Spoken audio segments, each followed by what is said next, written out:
Hi, everyone. Welcome to the So Tru Network with Dawn Johnson and Powers. I am so glad you're here, and I'm extremely excited to have you here for our In Tru Conversation series. In this space, we sit down with community leaders, educators, and our community voices who are making an extraordinary impact. Together, we'll explore how their journeys connect to the So Tru pillars: community empowerment, women's empowerment, and financial empowerment. These conversations are about truth in action, our overlapping circles with great people and their stories that remind us we are stronger together. As you enjoyed this conversation, be sure to subscribe so that you don't miss out on any of our So Tru updates.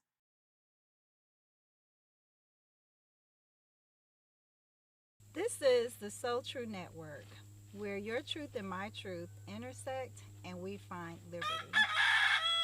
I often ask the question, do you know who you are? Do you know your truth? Have you found the overlapping circles that exist within your community where you all can come together, collaborate, create, and thrive together? I encourage people often to seek that out so you can walk your walk and encourage others to do the same. When you do that, you live so true and you fill in the rest. What would that make you feel like? I know for me, seeing it in action, when I see people living their truth, they become a beacon of light that I think others become attracted to and want to follow. So that's what these conversations are going to be about. It's interesting. Finding truth and letting others peek into your truth and find where they may find some overlapping circles. Because oftentimes I feel like we're running away from each other and not having great relationships just because we don't understand some aspect of someone else's life, or someone did something or said something that we don't understand, rubbed us the wrong way. But I say, instead of focus on that, move that on the outer skirts of the circle. Let's focus on where we have commonality, because we often have commonality somewhere. Find that, and then that's where your relationship resides, in that space. So I'm here with the Nazeer family. And I was trying to think, like, when did we meet? How did we meet? Yeah. I think I know, but I want to hear from you all. Do you remember? First of all, tell us when you came to Rock Hill and why. And then, when do you think we met? Okay. Well, I'll let you guys. Kiki is a native Rock Hillian, Yes. so she's Born and grown up raised. here. Crystal and I came here in 2017. Okay. Yeah. We had lived in Charlotte for almost 16 years. We moved to DC. We came back. We were priced out of Charlotte, and at the time we had our middle son was a student that went through it. But up to that point, we had never gone past Cherry Road. Okay. And a good friend of ours said, hey, you really should consider Rock Hill. And she brought us down and she kind of took us on a tour and introduced us to a few people. And we were like, I was like, Yes. I think we can do that. Because up to this, Crystal was still in D.C. with the children and said, her thing was like, I'll never move to South Carolina. Never. Yeah. And Never say never. Never say never. And sure enough, we ended up making this home. And so I was still working in Charlotte, but working here in Rock Hill, and wanted to be more community focused. And stopped by the technology incubator and met David Warner, and said, who should I meet? And she's like, oh, yeah, I know the perfect person. You've got to meet her. Her name is Dawn Johnson, and I think that you two will hit it off. And kudos to David. He put us all in a room together, and we've been stuck with each other ever since. I think it was at the incubator. So yeah, it was at so the incubator started it all. So it was, because I know that we were in the midst of the Knowledge Park Action Plan and creating that and rolling it out to the community. Yep. And we were talking about David's responsibility was inclusivity, I believe. Yes. And so very intentional about that. Yes, he was very intentional about that. And so he had a lot of people coming into the space, and he was talking through, okay, who do we bring together to help him formulate his pitch for inclusivity as a part of the Knowledge Park Action Plan. Mm-hmm. So I guess that's when we first came together. Yeah. Yes. So and out of that, Belle was Belle was born. Yeah. You created the logo for Yeah. Belle. Yeah. And and we formed a relationship during that season. Then some other initiatives kind of came up for you all personally that you wanted to adventure into. So what was that next step for you in terms of? Well, fast forward, because I think I'm a serial entrepreneur, so there Yeah, may so have there been been- there may have been 2 or 3 I remember businesses the black in between. pages. Yeah, we're black, Fubu, yeah, we had Fubu Mobile, so yeah, so we went through a couple renditions there, but I think probably the most meaningful as it relates to Rock Hill would have been Victory Gardens International, and that actually birthed right out of COVID. We were like everybody else. We were stuck in the house, trying to figure out, I think both of us were already working from home, and So then that we wasn't were new. homeschooling our children. So that So, wasn't new. Yeah, so none of it was new to us. This shelter-in-place thing, we were like, oh, it has a name. Right. This is This how we stay this 6 is feet it. apart and stay in the house all the time anyway. But so we started we've always had this thing for gardening. I grew up on a farm in North Carolina, and so wherever we've lived, we've always had either a garden in the backyard or something out on the patio, and so it was no big deal for us. We plowed up some land in the backyard and started growing, and so we started giving some of the produce away to some of our neighbors during COVID, and we realized at that point that many of our neighbors were kind of suffering behind closed doors. Many of them were elderly, not getting enough nutrients, not getting enough fresh food, and so we just started giving things away. And I think from there, the idea just kind of sparked like, oh man, we need to kind of get back to growing food and showing people this way of life that they can grow in their own backyard. And Because we were also the neighbors that had chickens. Yeah. And and roosters. giving y'all away had chickens eggs. back then? We had Oh, chickens yes. back then. Oh wow. Yeah. And we found out what the ordinance said. The ordinance said you could have up to 6, and they have to be classified as pets. And so we named them. We gave each one of them a name, and just kind of took off from there. And so I think for us, it was nostalgic for me, kind of like what you were saying before we started here, that this was nostalgic. Anybody who spent time down south and kind of know the way of kind of southern living or country living, there's a sense of calm and peace that comes along with it. And I think growing up for me, I didn't appreciate it nearly as much as I do now. And where's home for you? Home is Greensboro, North Carolina for me. Born and raised. Your younger years Yep. racing. Yeah, Okay. totally raised in Greensboro. Not until I met Crystal that I moved away. And where did you grow up? That's a little harder to pinpoint, but where I landed for probably a good 4 years is Bowie, Maryland. So, Okay. So northerner. yes. Kinda, Well, sorta, because yeah. Crystal grew her in Hawaii. Hawaii. So that's what I'm saying. We moved around a lot. lot, So gotcha. to say that but where I graduated from high school was in the state of Maryland. Okay. So, yeah. And y'all met in. We met in Greensboro. Crystal Greensboro. was finishing up at Bennett Bennett. College, and Okay. I had already left Shaw and was trying to. So you're a Shaw graduate. I am a Shaw graduate, Okay. and was trying to. Well, hold on, let me correct that. I'm a Shaw alumni. I attended Shaw, Yeah. and we kind of found our way. And so, Crystal also grew up with a garden in her backyard. Her grandparents had a garden, so in Maryland. In DC. DC. So it was like half the yard was a garden, vegetables, and then the other half.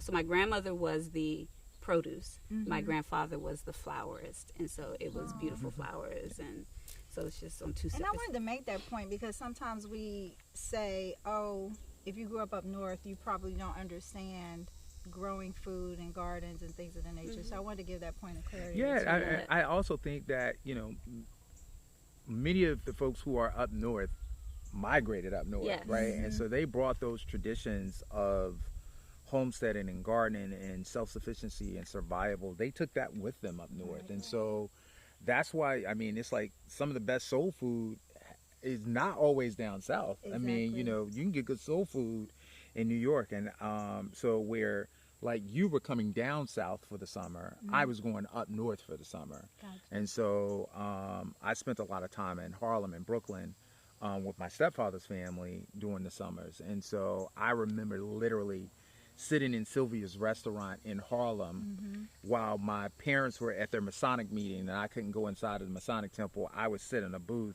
and she would bring out a little black and white 13-inch TV and set it up for me, and I got a chance to watch TV, and not even knowing that Sylvia was Sylvia, right? Not until I got of age and everybody talked about. Well, Sylvia became Sylvia. Okay, because- well, when she blew up, I was like, oh, I know her, sort of deal. So, right.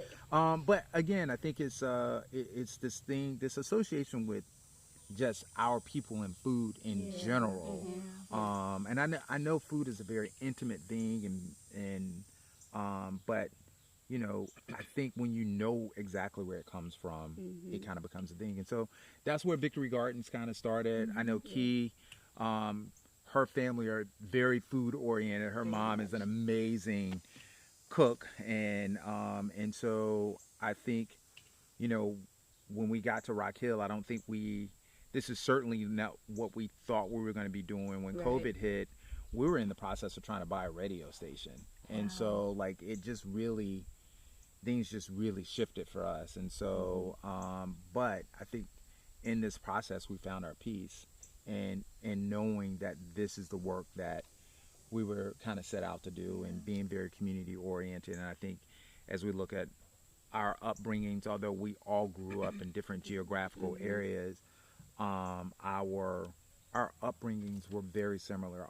Obviously, there were some differences along the way, but I think there's a lot of common thread. And I think even listening to how you grew up and listening to other people on how they grew up, I just think as a people, there are values and principles that all of us have, and we maintain or try to maintain them. And so, that's our work now in Rock Hill. Absolutely. Yeah.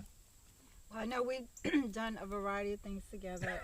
Yes, we have. In your space and in the things that I try to do through John Johnson Empowers, we've overlapped a lot, and we've really tried to maximize that space where we overlap in our loves and our values and our love of community. Sure. So tell us about what your goals were with Victory Gardens and where you are today. Okay, so our goals with Victory Garden, they are still there today, and it is putting back into our community that you have everything you need already. We're just trying to pull it out of you so that you can see it by growing your own food, by having your own entrepreneur spirit, because we all have it. It's just not manifested in the way that we think we should manifest it, but just still giving people a hand up instead of a handout, regardless of what it looks like. Just teaching someone how to do something, how to grow their own food, how to cook their own food, how to preserve their own food so that they can feed their family or feed their neighbors or do whatever, or start a business with it. Those are all of the things that Victory Garden still stands for, as well as introducing our young people into careers around agriculture. And not everything is centered around being on a farm. There are so many different career avenues that they can go into that correlate with everything else in the world. You can be an attorney. You can be an attorney and a policymaker for agriculture businesses and agriculture in period. You could be a health advocate. There's so many things, but we want to introduce our children that look like us into these careers because it's still there and we still need it. Yeah. And Go. I was please. going to piggyback off of what Crystal said. I think another important role that Victory Gardens is trying to instill is to our world is changing, Mm-hmm. and so it doesn't look like what it used to look like. And so teaching them a skill set that at some point when they become adults, the going to fast food or going to here, the economics may be totally different. Yeah. Yeah. So what we are trying to implement and to pour into our community is, what are you going to do? What if it's another pandemic that comes across? You know, we've all been there. We went to the grocery stores and seen how bare bones it was during that time.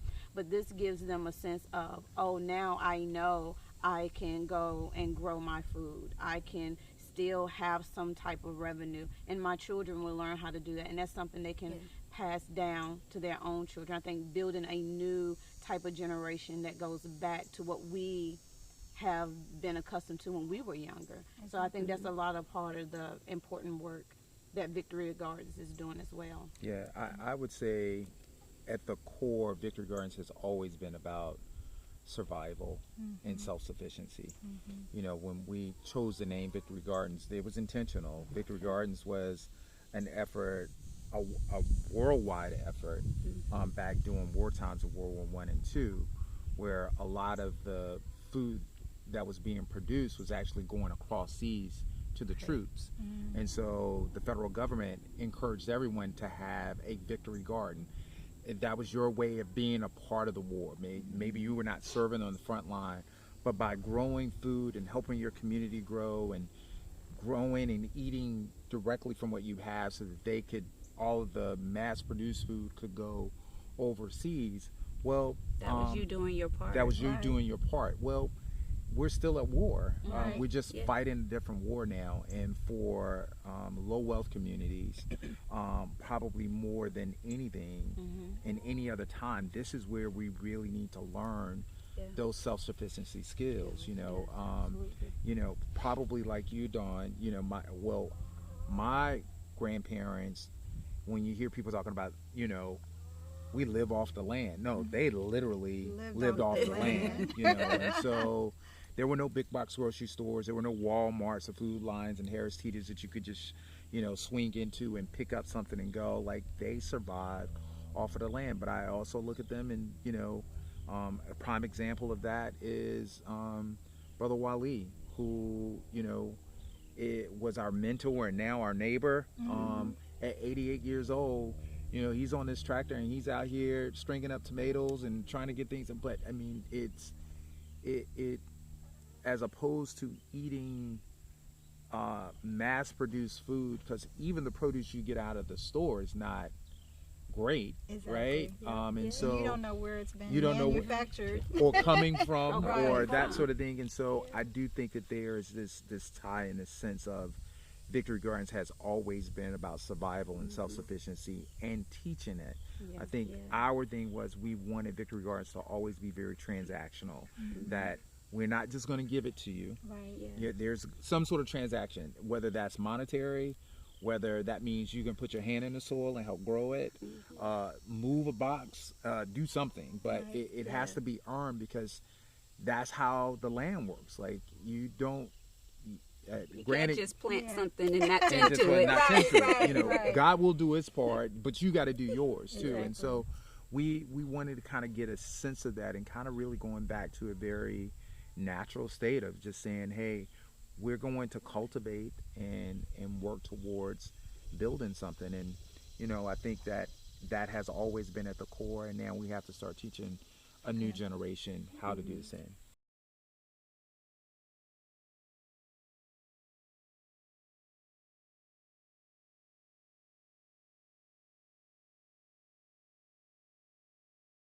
Thank you so much for joining us for Tru Conversations. Every story shared is another piece of our collective truth that we're presenting to our community to build together.